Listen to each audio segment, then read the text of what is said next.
welcome. And judging by that rendition of the Star-Spangled Banner, we are certainly up to date. We're certainly modern. I don't know what rapper that was.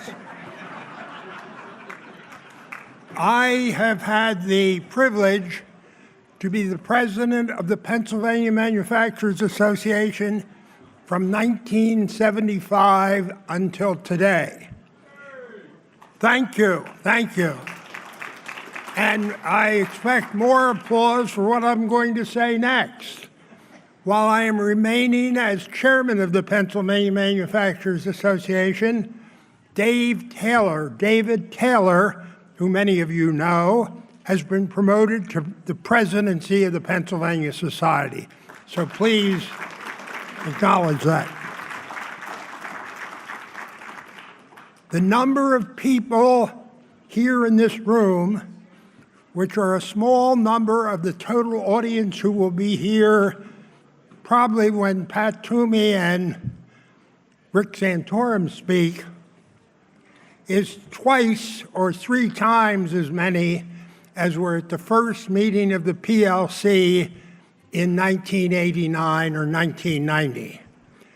And as one of the two very active members of the PLC who were also involved in that time, I would like to recognize those who initiated this conservative conference: Susan Staub, Don Eberly, Jim Panyard, and particularly Charlie Giroux. While Charlie has not been as active in this conference, he has been very, very active in CPAC.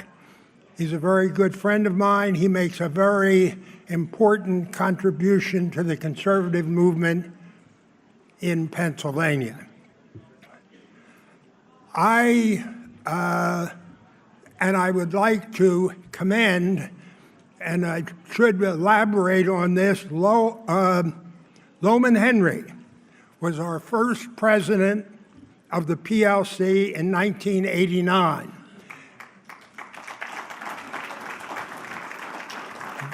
But the quality of this conference has been totally different since 2005, when Loman Henry became actively the person who put this conference together, the person who got the conservative groups together, got the panels together, got the speakers.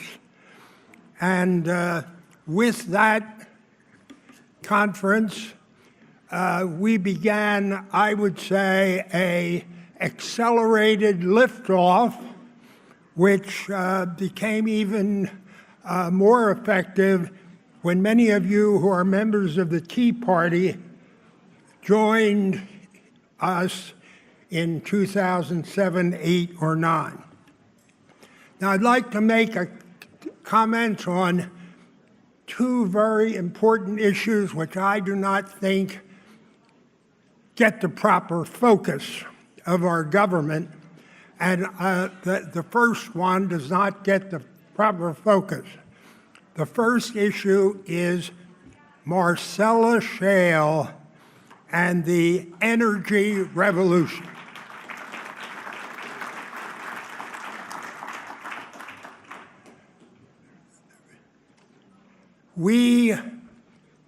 Our government, Governor Wolf, his principal aides, Kathy McGinty and John Hanger, are very involved in policy statements about the Marcellus Shale. They talk constantly about a few issues having to do with the Marcellus Shale. Number one, how much should we raise the taxes on the Marcellus Shale? Number two, are we doing adequate regulation? Are we spending enough state resources to protect the environment on the Marcellus Shale? Now, there's a third component that is extremely important if we're ever going to get the benefits we should from the energy revolution and Marcellus Shale that they are totally ignoring.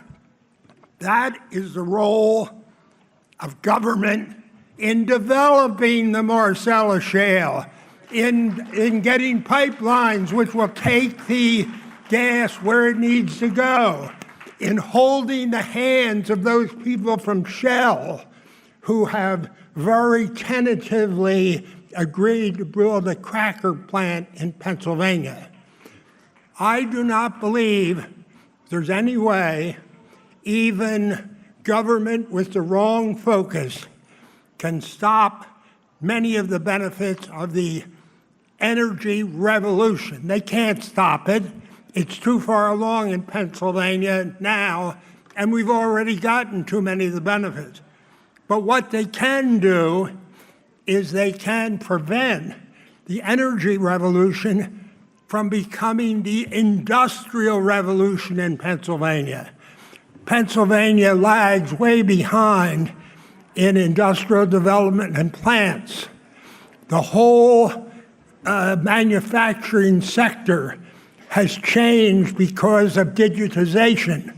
There's talk of companies that were using cheap labor in China no longer needing that labor because they can use robots or use computers.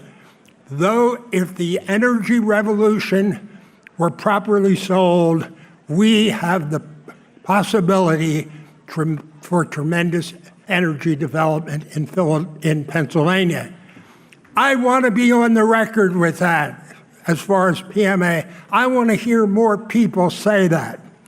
Now, the second point I want to make is something that ineffectual government will not be able to interfere with, and this message is something I direct to each one of you in your individual districts, and that is the unique opportunity we have with our appellate court elections in November, particularly the Supreme Court.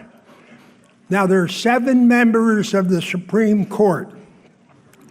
As of January 1, there will be 3 vacancies on the Supreme Court. The Supreme Court is currently 5 justices: Coriel Stevens, who is a Republican, and 2 other Republicans, and 2 Democrats. Coriel Stevens' his term expires January 1. In November, we can elect 3 judges to the Supreme Court. The Supreme Court is critical to many of the things we may want to accomplish in Pennsylvania. We need a 5-2 Republican majority on that court, which means we need to elect 3 judges to that court.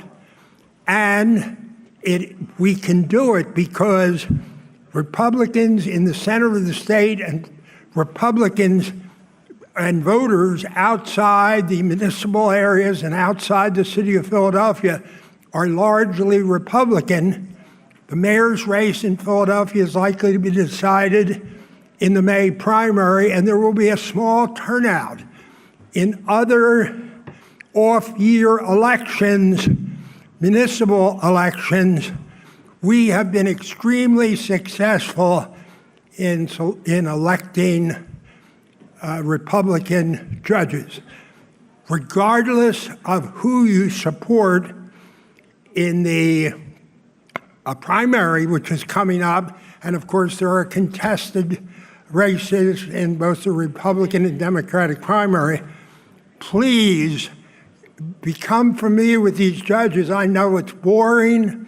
I know that they can't talk about a lot of things, but if there's anything that really can change the balance of government here and make it more conservative, it is the election of conservative Republican justices to the Supreme Court.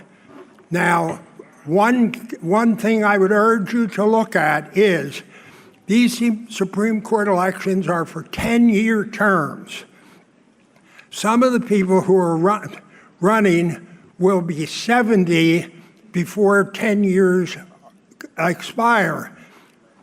I would ask you to consider in making your evaluations in the primary to weight heavily the fact that a judge would be able to serve for the full 10 years rather than a shorter period. That's not determinative. You can evaluate other factors too, but that is an extremely important factor. So I hope that when we awaken after the November election, we will have the benefit of 5 Republicans, a 5-2 majority on the Supreme Court. I want to again welcome you all, thank Loman Henry, and I hope you enjoy the conference. Thank you very much.